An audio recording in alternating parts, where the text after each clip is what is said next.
Welcome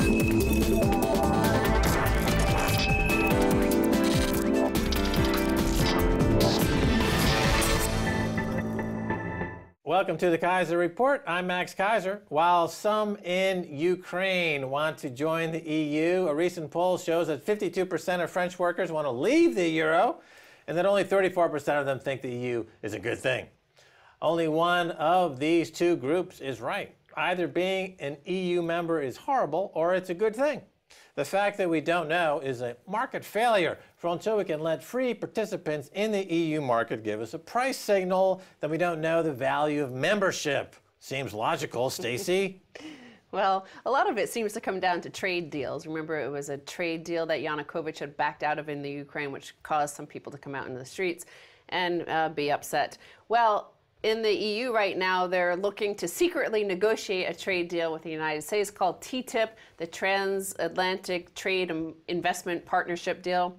Well, EU-US trade talks face growing hostility, ministers warn. Free trade talks between the United States and EU are in danger of being derailed by populist groups opposing everything from globalization to multinationals. This is how they describe this, Max. They're calling them populist. And the exact quote from the Finnish minister is, "We are grappling with people who are anti-European, who are anti-American, who are anti-free trade, who are anti-globalization, and who are anti-multinational corporations." That's Finland's Minister for Europe and Trade, Alexander Stubb, and this is what he told the EU ministers. Well, the grand arc of history has gone through periods of globalization and deglobalization. Prior to World War I was a period of high globalization, and then you had World War I, which was obviously a period of deglobalization, a lot of bloodshed. So here we are at the precipice once again. I think clearly, given the current over-financialization of the global economy and the reliance on 0% interest rates, which cannot possibly go on into infinity, we are looking at, once again, a period of deglobalization, which is inevitable given the kind of the arc of history. So no policymakers can get in the way of this. It's just the kind of the cycles that are tied to concentration of power. When a few people have an inordinate concentration of power like they do now in Europe, in the United States, and around the world due to financialization and globalization, they invariably set up a period where it goes bust in something called deglobalization. And I think that's the period we're at now. Well, the other thing that's interesting about this is, first of all, this trade deal, the TTIP, is it's done in secret, so no citizens, voters, taxpayers of the EU are actually able to look at it. The only reason why we know anything about it is some of it has been leaked by WikiLeaks, so people were able to see some of it. That this would also, what we've seen is that it would create a new third layer of judiciary only for the corporations, and that they would have power over your nations. So a lot of people are now fighting over national borders and sovereignty and issues like that, where here it's removed for everybody. There's no fighting. There's no fighting because it's a secret court somewhere that you don't know about. There's nowhere to go and storm that building in that eventuality.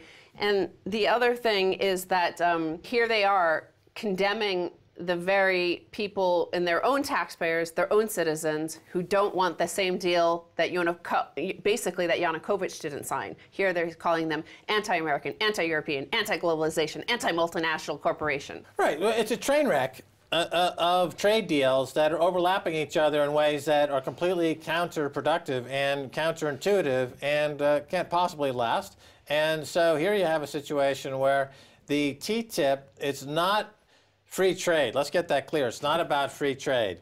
It's anti-free trade. The supporters of TTIP are saying that the critics are anti-free trade, but that's just calling the kettle black. They're just making that up as part of their propaganda. TTIP is anti-free trade because it supports over-concentration of wealth and resources in the fewer and fewer and fewer hands. That's not free trade. That's neo-feudalism. Well, that's exactly the point I was going to make at this finally here on this story, because they say that these guys negotiating the secret pact are claiming that it will generate $100 billion in additional economic output a year on both sides of the Atlantic.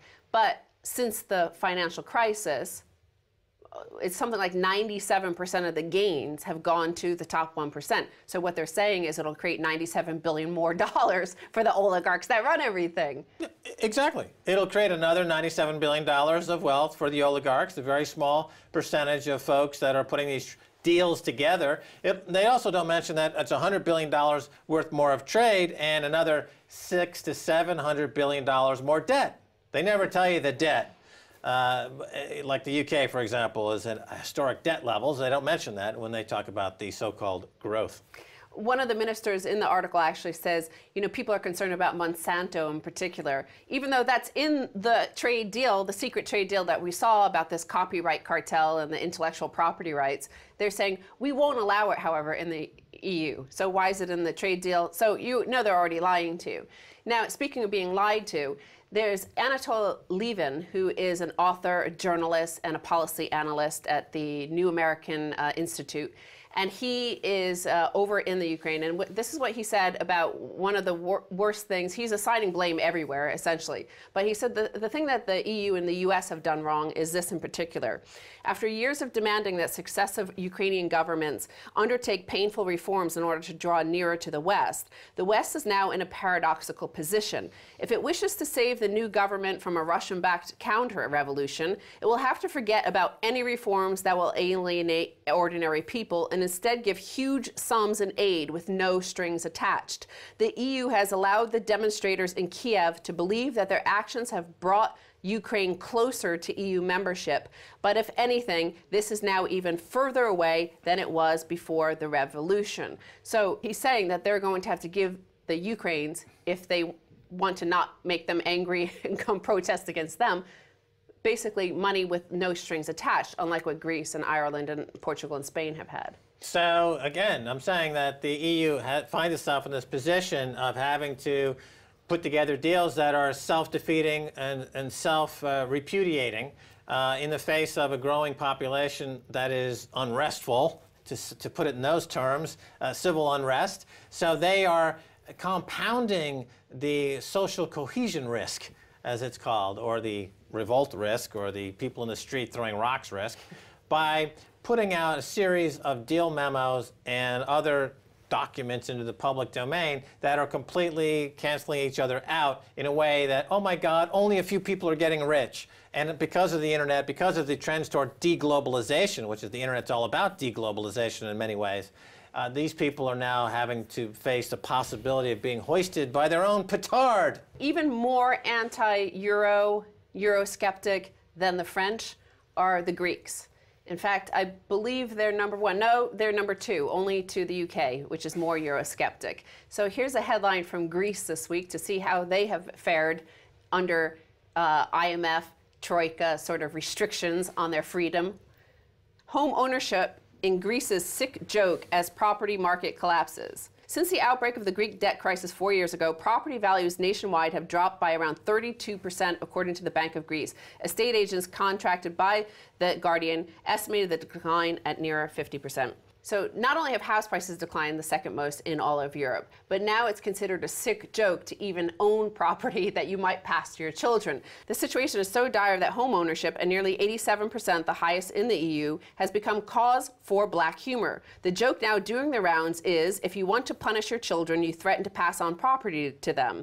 Greeks traditionally have always regarded property as a secure investment, but now it's become a huge millstone, given that the tax burden has increased 7-fold in the past 2 years alone. This is an example of deglobalization as well, because let's look at it in this context. Up until the year 2008, the world was rising up on a rising tide of fiat money driven by 0% interest rates.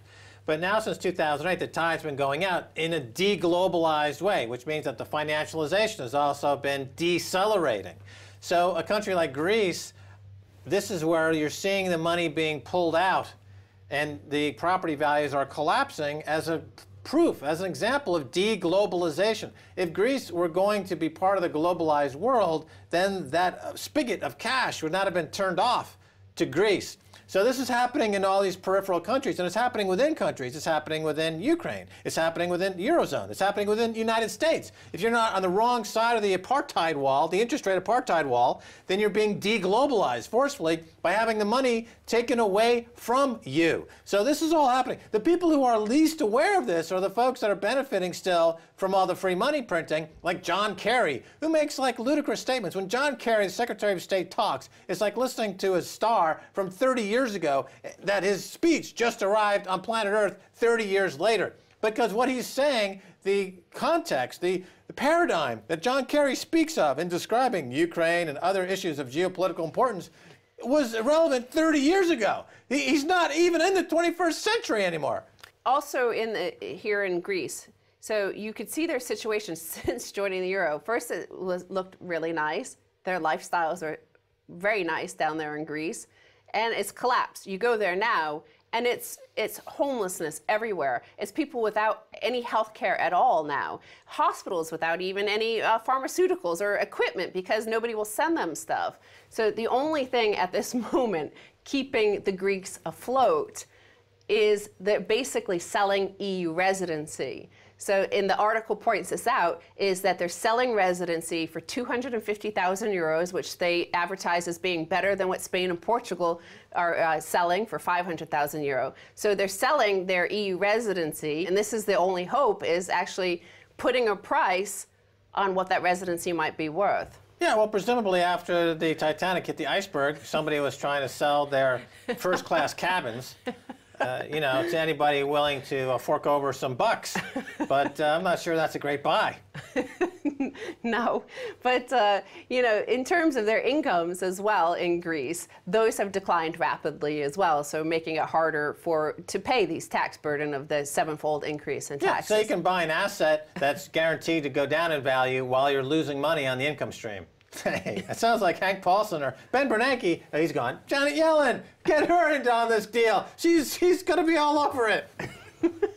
Well, just take a look at this quick chart here as well. This is from Hans Rosling, a Swedish professor. And he said that in 1953 that GDP per capita in Ukraine equaled Japan. Today, its GDP per capita is lower than that of China. So this partly explains the unrest. People are unhappy they're earning less income. But so are the people in Greece and Spain and Portugal, where there's 50% youth unemployment, higher than 50% youth unemployment, by the way. Yeah, why are they jumping over to Europe, where it's exploding and deflating and deglobalizing, instead of sticking with a known gas producer? I don't know. And of course, China. You know, the heading east. East is the direction that things are going. East is the direction that gold is going. East is the direction that Bitcoin is going. East is the direction that silver is going. East is the direction that all of our jobs from the EU and US went. Go east, young man. Thank you, Stacy. I'm heading east. No, that's west. East. Stay tuned for the second half. We've got a whole lot more.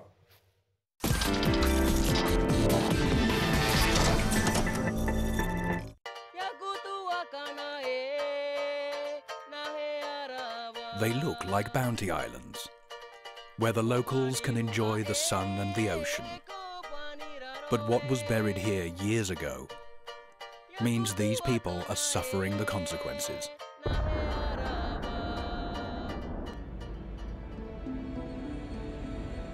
How much more poison lies under this ground? Behind this zone, there is what we call the Colette Bank, on which there is a deposit of plutonium left by a security test which caused the dispersion of radionuclides. Despite previous cleaning efforts, there remains a deposit of a little less than 2 kilos of plutonium stuck in the rock and the coral reef, about 10 meters down. Nuclear tests, a never-ending legacy on RT. The wheel caught on the roadside. The car skidded at breakneck speed and fell into a ditch. And I was thrown out of the car. She was like a broken doll. There wasn't a single whole piece left. I thought if I lived and had a chance to start my life from scratch, I would start making dolls to help children. Right after he was born, the baby was all in casts. His legs are getting bigger, and the orthoses get too small, so we have to order new ones. Svetlana has raised money for us, She helps us to get leg braces. 5 years after my potentially fatal injuries in a car crash, I gave birth to my little Michelle. I think she's my reward for helping all those children. We're selling the dolls to buy life for the children.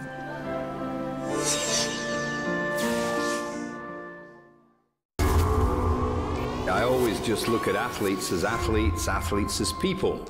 And it is true to say that many Paralympians have overcome what may be viewed as barriers, whether that's physical or psychological or, I don't know, to do with integration into society. One thing about Paralympians is they're fighters who fight very hard for what they believe in, for what their rights are, and for what their freedoms should be.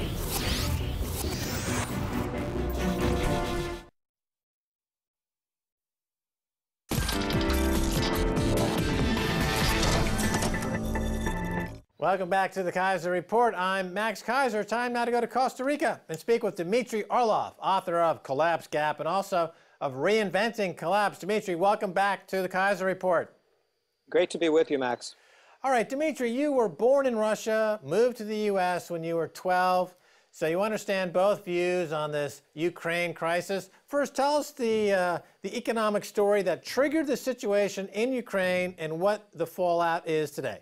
Well, Ukraine was stuck in this idiotic tug of war between the European Union and the Customs Union, which is a sort of Soviet Union light, if you will. It's basically a way of making the former Soviet territory more or less function as a borderless entity with regard to trade.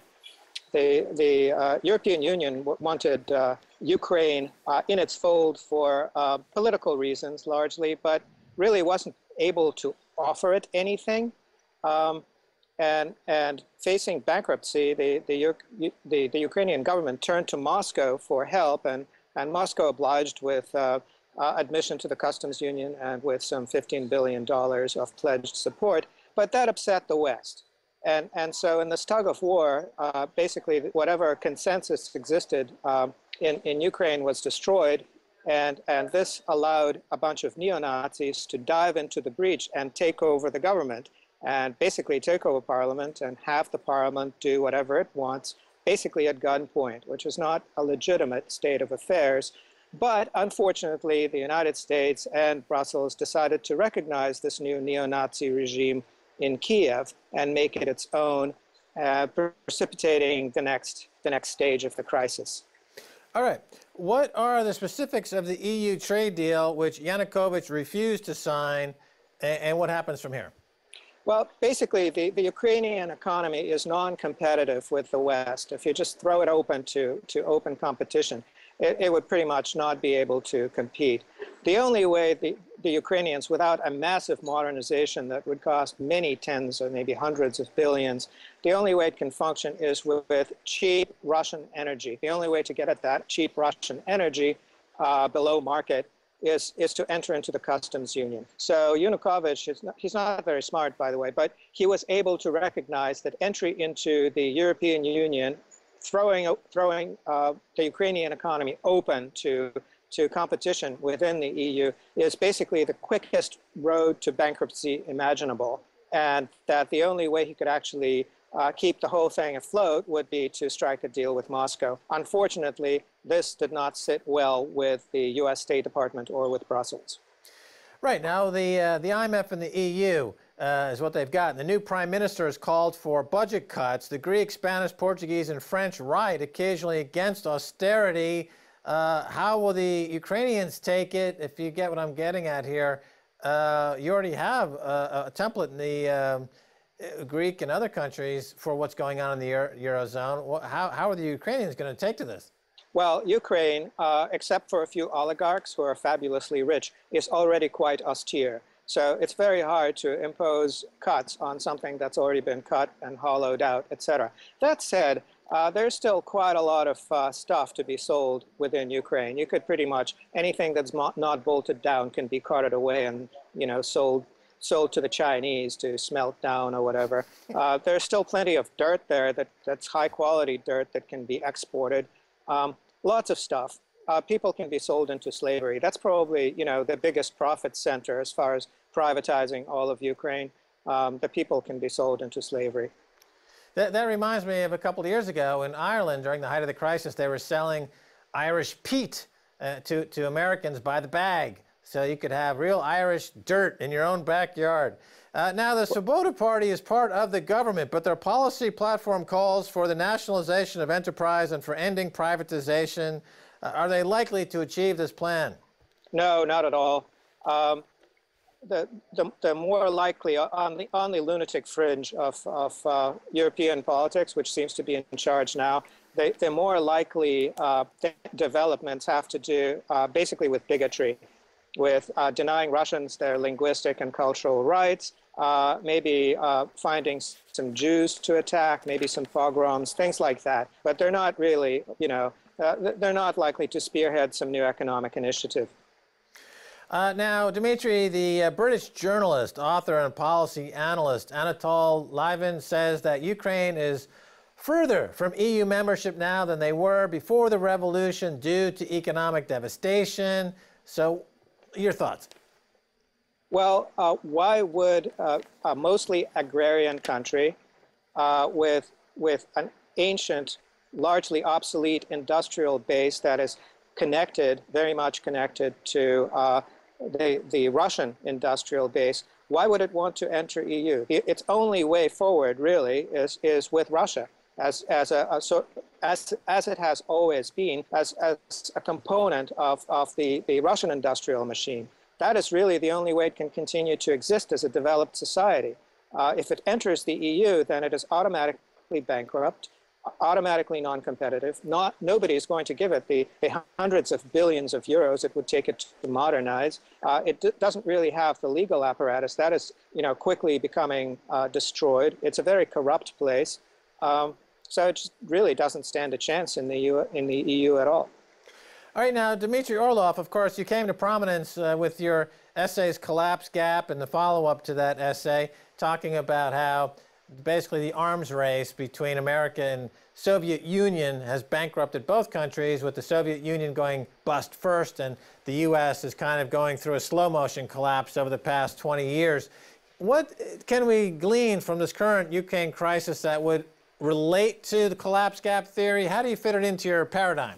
Well, on the one hand, this is an ongoing set of rolling collapses. Basically, to keep the core, the Western economic core from collapsing, it's important to continue destroying countries. So we destroyed Iraq, we destroyed Libya, we destroyed Syria, now we're destroying Ukraine. And the thing is that basically, whenever we destroy a country, the result is massive wealth destruction, but it occurs somewhere other than in the economic heartland, allowing the economic heartland to continue to exist. At some point, we will run out of countries to destroy, or they will turn out to be too difficult to destroy. So that's one side of, you know, the collapse story. The other side of the collapse story is, you know, collapses run their course, and then sometimes you have resurgence. So Russia has gone through its collapse experience. That ran its course by the late 1990s when Putin took over, and has since been resurgent. So there's this fringe of Russian Federation, which used to be part of the Soviet Union, which is inhabited by Russians,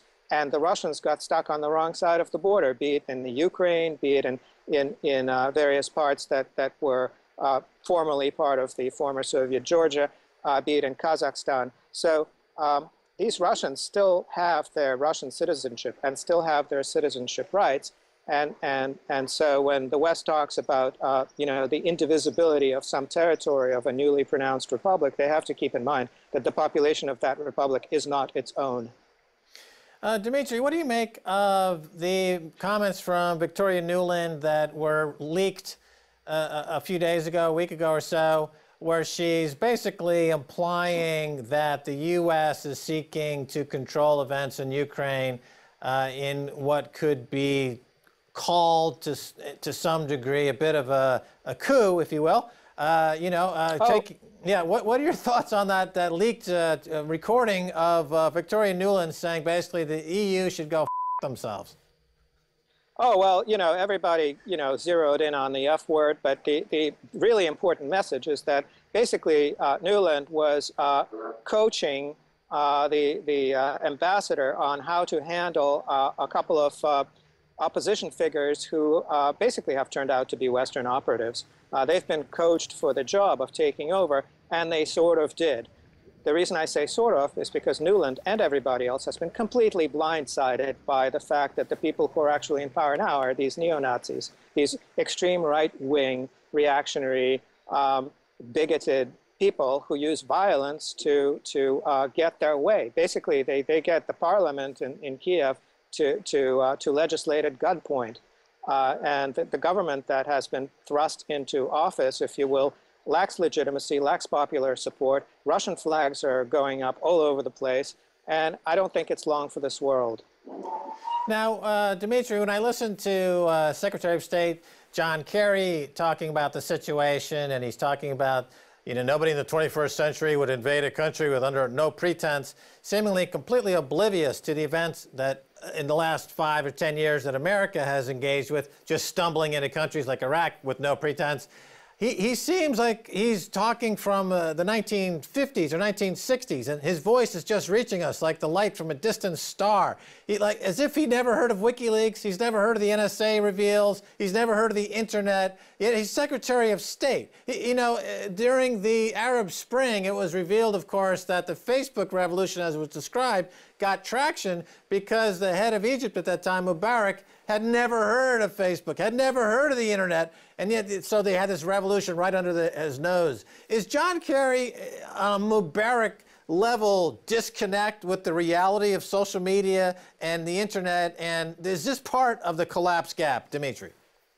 Oh, he's definitely fallen into the collapse gap. I'm from the state where he was junior senator for a really long time, alongside Ted Kennedy. And you know, he's deteriorated over time. So now when John Kerry talks, he really needs subtitles. And the subtitles should always just say harumph, harumph, harumph, harumph. There's nothing else to add. So you're absolutely right that, you know, it's stunning that right now John Kerry opens his mouth and all kinds of things come out. And then you look for, say, the Russian reaction, right? And the Russian reaction is no comment. And that's pretty much how it's going to go. All right, now, Dmitry, in the first half of the show, Stacey Herbert and I were talking about globalization and the end of globalization, and you see signs of the end of globalization in a lot of ways. Is this yet another factor into your thesis of collapse gap, and can you describe it as the end of globalization? Your thoughts? Well, I think globalization is a bit of a disaster in some ways, particularly, you know, it globalizes production very effectively. Production goes to the lowest cost place, but it doesn't globalize consumption. So consumption still goes to these formerly wealthy but now completely bankrupt, supposedly still rich societies. So there's a massive dislocation, and that has got to work itself out somehow, which is going to happen at some point. There's a positive side to globalization, which is now we live in a really, really mixed up world where bigotry and racism of the sort we're seeing in Ukraine, which is, you know, Ukraine for the Ukrainians sort of thing, doesn't really have a place. And I think people readily recognize that the world has moved on and that these people are basically trapped in this, you know, nationalist nature preserve of their own construction. Fair enough. All right, Dmitry Orlov, we're out of time, but thanks so much for being on the Keiser Report. Thank you, Max. And that's going to do it for this edition of the Keiser Report with me, Max Keiser, and Stacey Herbert. I'd like to thank our guest, Dmitry Orlov. If you'd like to get in touch, tweet us at Keiser Report. Until next time, bye, y'all.